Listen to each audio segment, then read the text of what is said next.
Let's go! Hello everyone, my name is Kim.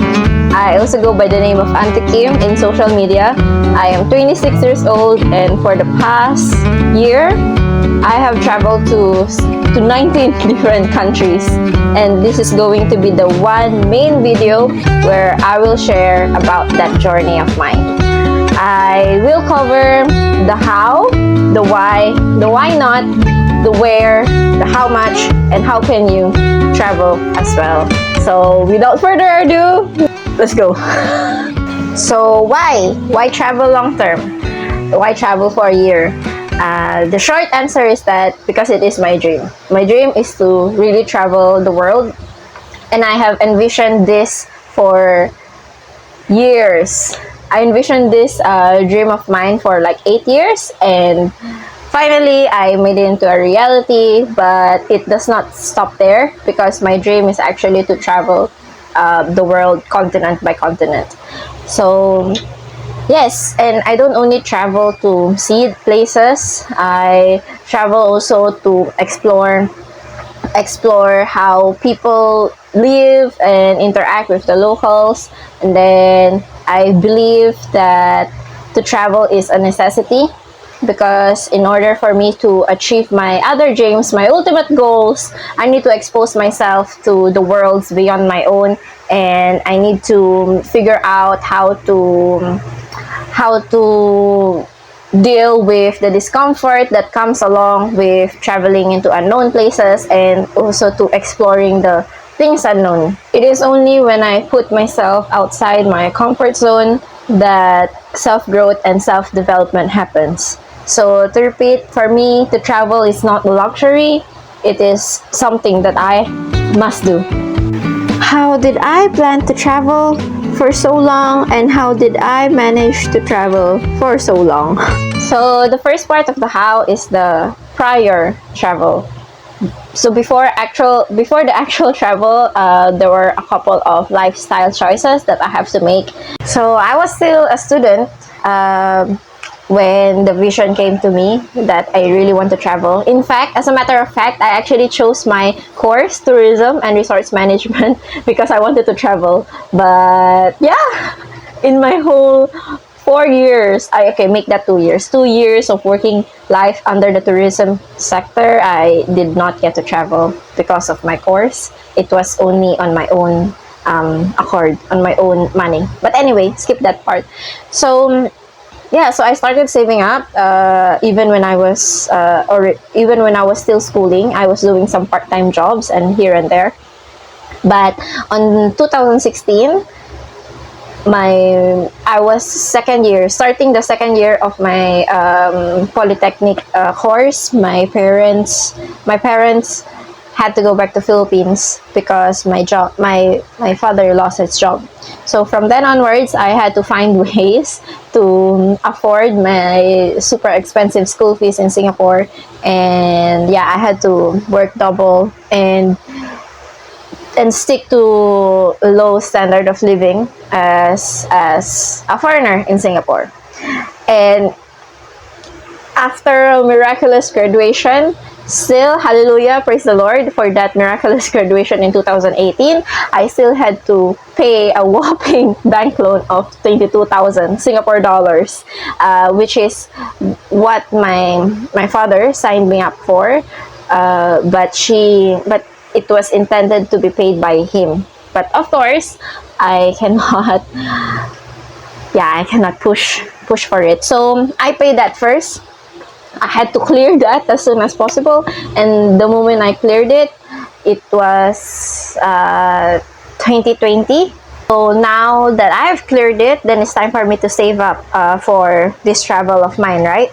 But what happened in 2020? Yeah, COVID happened and I got retrenched, and for some odd reason, my company does not want to hire me directly because I'm still a foreigner considered in Singapore, even though I have stayed there for years. Yeah, like for more than 10 years at that point of time.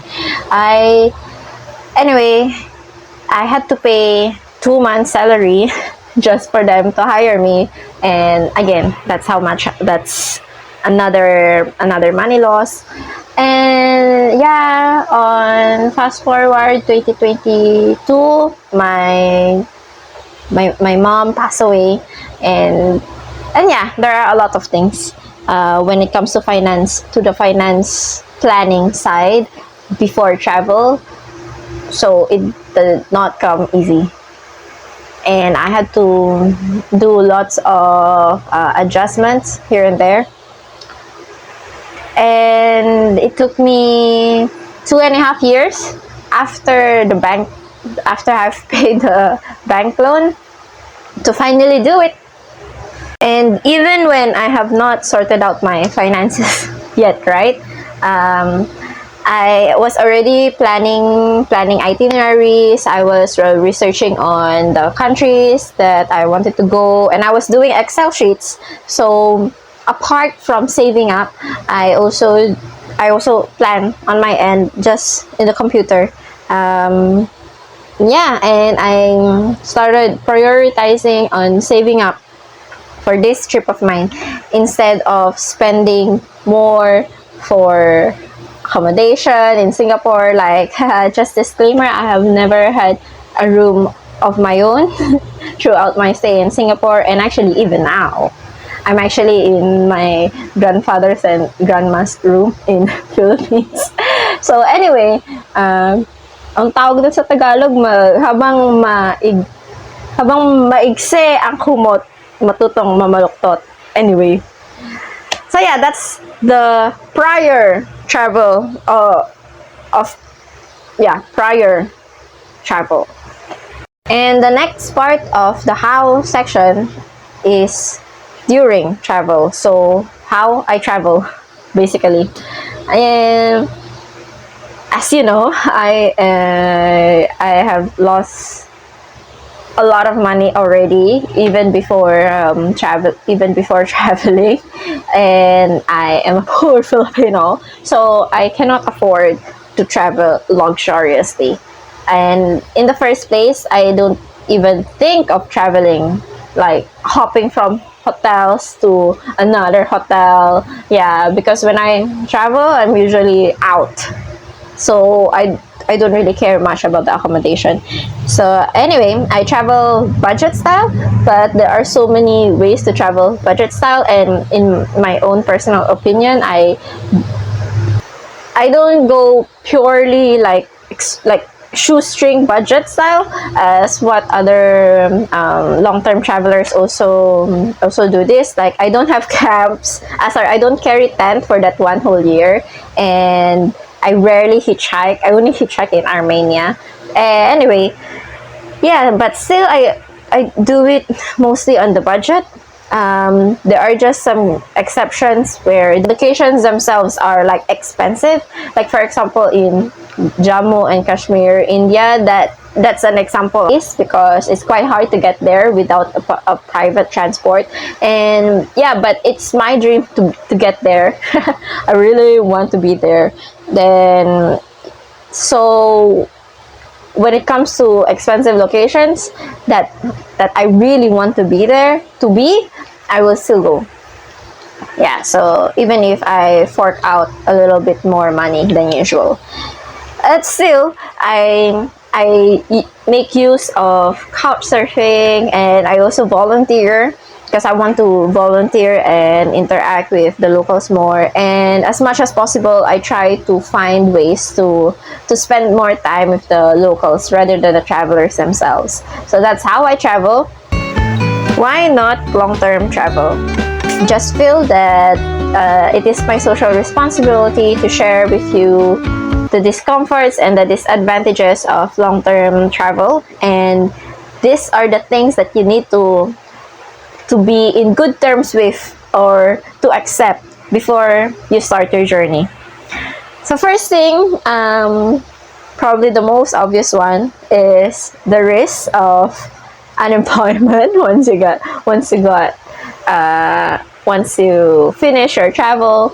And yes, because unless you manage to find a way to be a digital nomad, or if you manage to convince your company to take you back in after your long-term travel, like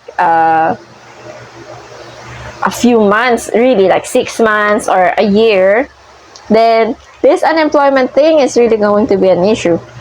The second one that I experience quite frequently really is the homesickness and the loneliness. Because yes, I am being surrounded by people, but you know, I just miss being intimate with the people whom I have known for so long, the people whom I have already bonded for years. And yeah, it's just different when you're always meeting strangers every now and then. And also when, for example, during my during my work away period, I will spend a lot of time with them, and even with the people, even with the closest friends, the goodbyes are still painful. You might think that I'm pretty used to it, but no, once I've bonded with them and I have rested with them, it's still bitter to say goodbyes. Just the last one, there are still many things, but this is just the main thing, is that you are constantly on the move. I am constantly on the move, really. I keep planning on the move. I also I have to keep planning, and sometimes this travel, especially in the blazing hot sun and the weather as well, you have to be you have to accept that not every time the weather is going to be great. Too hot, I'm like, oh my gosh, get me out of here. And if it's too cold, my skin starts to dry up until it bleeds. Yeah, true story. But yeah, those are all the adventures that I have accepted and that I actually came to love already. They're all part of traveling. And then again, if you're the kind of person who couldn't take those discomforts and those risks, you might have to reconsider. I would still encourage you to get out of your comfort zone and take risks, but yes, you don't exactly have to do it a year. You can balance it out. And still, I continued to go on because I weigh my why and why not, and my why is stronger than my why not. So I continued. To God be the glory. So where have I been for the past 381 days? As you know, I am a Filipino. I'm a pure-blooded Filipino with 100% passport holder. I cannot go to where the wind blows me. I have to plan things out in advance. Anyway, when I was planning this, I only plan to include my visa-free countries or e-visa countries. But prior travel, I really wanted to go Japan and Korea. I still want to go Japan and Korea now, so I included it. But here's the thing, I can only apply for the visa 3 months in advance. So when I was in Hanoi, I applied for Korea visa, and the the visa processors told me, oh, they cannot, they did not let me apply because I was not eligible to apply since I am on the tourist, and they need me to be a long-term resident of Vietnam to be able to apply. So, and they say that even if I manage to get the visa, I will only be granted for 15 days of stay duration in Korea. So anyway, fast forward, I decided not to pursue it any longer, and I just decided to consider other countries on the list. So in October 2022, I flew from Singapore to Nepal. I spent 2.5 months there, and then I flew in December to Thailand. Then from Thailand, I crossed border to Laos in January, and then I went back again to Thailand to fly from Bangkok to reach India, where I spent 1 whole month. Then on February, I went back to Thailand, crossed over to Cambodia, in March. And then from Cambodia, I went to Vietnam via bus as well, crossing border. And from Hanoi, Vietnam, the capital of Vietnam, is where I flew to Hong Kong. And I reached there on early April. And then I also took a ferry to Macau on April. And then I went back to Hong Kong to take flight to Taiwan, where I spent 2 weeks. And then from Taiwan is where I start my journey to the other side of the world. And that's starting in Mongolia, where I have spent 3 weeks. And then I could not cross border in Mongolia from Mongolia to Kazakhstan via Russia or China, so I took a flight. I arrived in Kazakhstan on May, and I spent like almost a month there. And then I crossed over to Uzbekistan in June. Then on that same month, I went over to Tajikistan, where I spent a whole month there. Because the borders between Tajikistan and Kyrgyzstan is close, so I had to go back to Uzbekistan to cross border Kyrgyzstan. Then when I arrived in Kyrgyzstan, I spent almost 2 months there, and on September I went back to Kazakhstan, Astana, to fly to Armenia. But I had to lay over in United Arab Emirates first, so I decided to take a transit visa and stay there for 27 hours. So from UAE, Abu Dhabi, then I have to take flight now to Armenia, where I have spent more than 2 weeks. The next is to cross over Georgia, where I have spent almost a month there as well. And this is also the country where I have celebrated my first year travel anniversary. Woohoo! And from Georgia, I started going back slowly to Southeast Asia, and I went back to Singapore first to attend my best friend's wedding and be a tourist in the country as well. And then I went to Kuala Lumpur, Malaysia, and finally flying back to Philippines, my home. So how much did I spend all in all for travel? I have calculated, and it amounted to 14,581 Singapore dollars, and equivalent to 10,661 USD. But apart from this, let me tell you that I also have saved up more. These kinds of things, it really depends on you, on what other expenses you want to save up for, apart from the money budgeted for travel. Every traveler is different. You can spend more, you can spend less.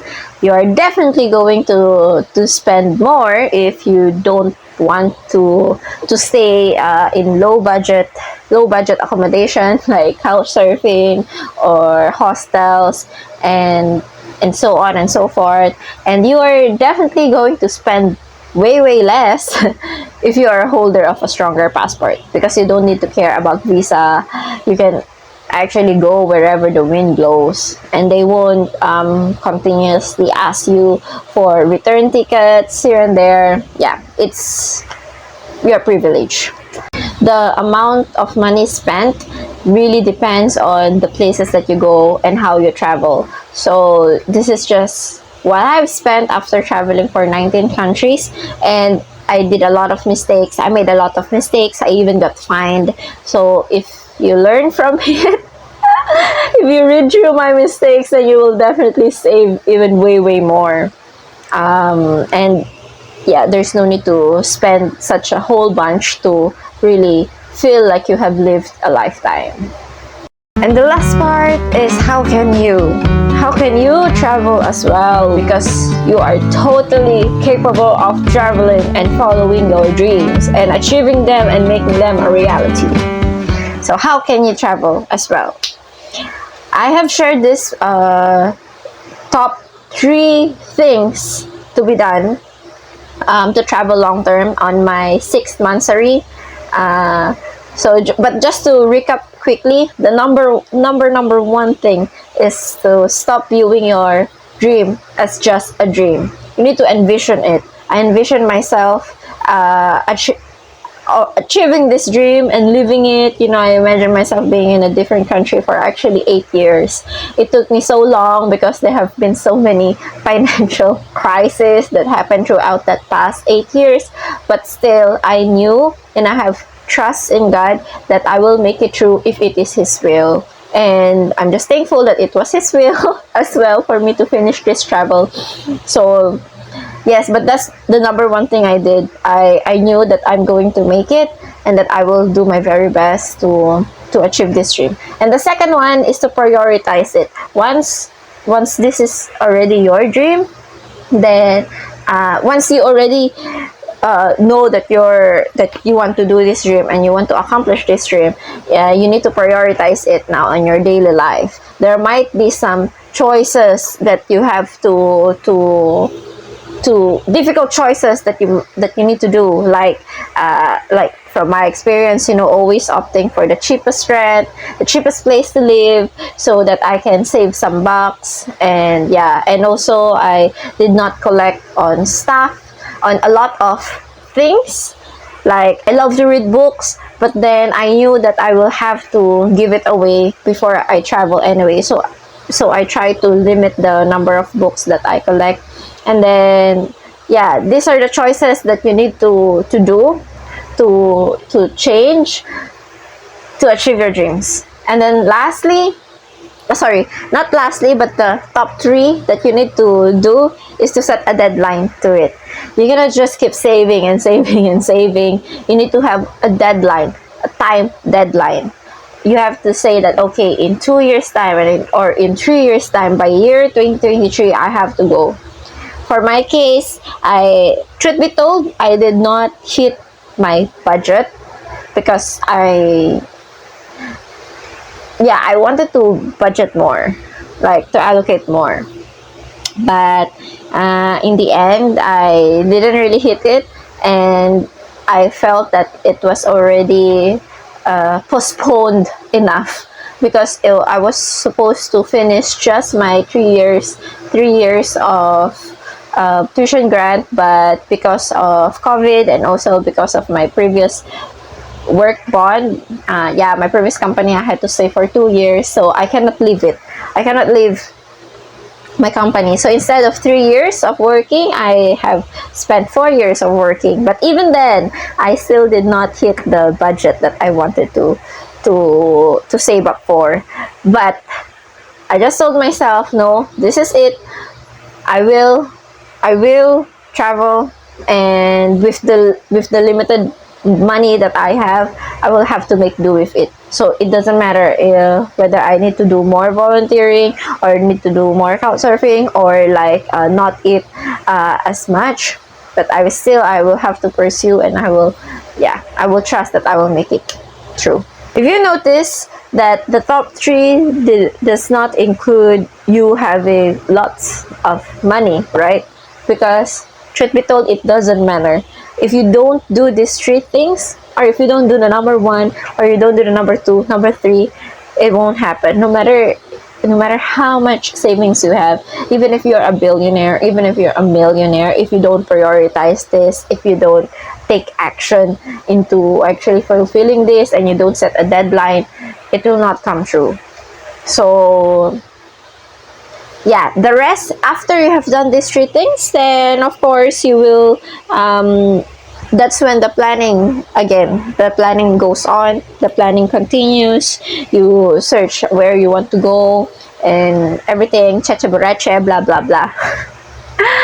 I'm just excited for anybody who's watching this and who is actually has felt inspired or moved that dreams can come true, even if we are in a difficult situation. If we just push through, we will make it happen. Only of course if God is willing. And then again, if 1 year is too long for you, you can always cut it to 6 months, or even 3 months, or even just a month long. Really, still give yourself time. The real luxury is time. This is something that I actually really want to impose on everybody, because money comes and goes, but time once gone is gone. So give yourself time to achieve your dreams, because it takes time to live. That's where I end. People of the world, thank you for watching. I have included my links to Facebook and Instagram, and also Medium articles if ever you want to read more and to see more.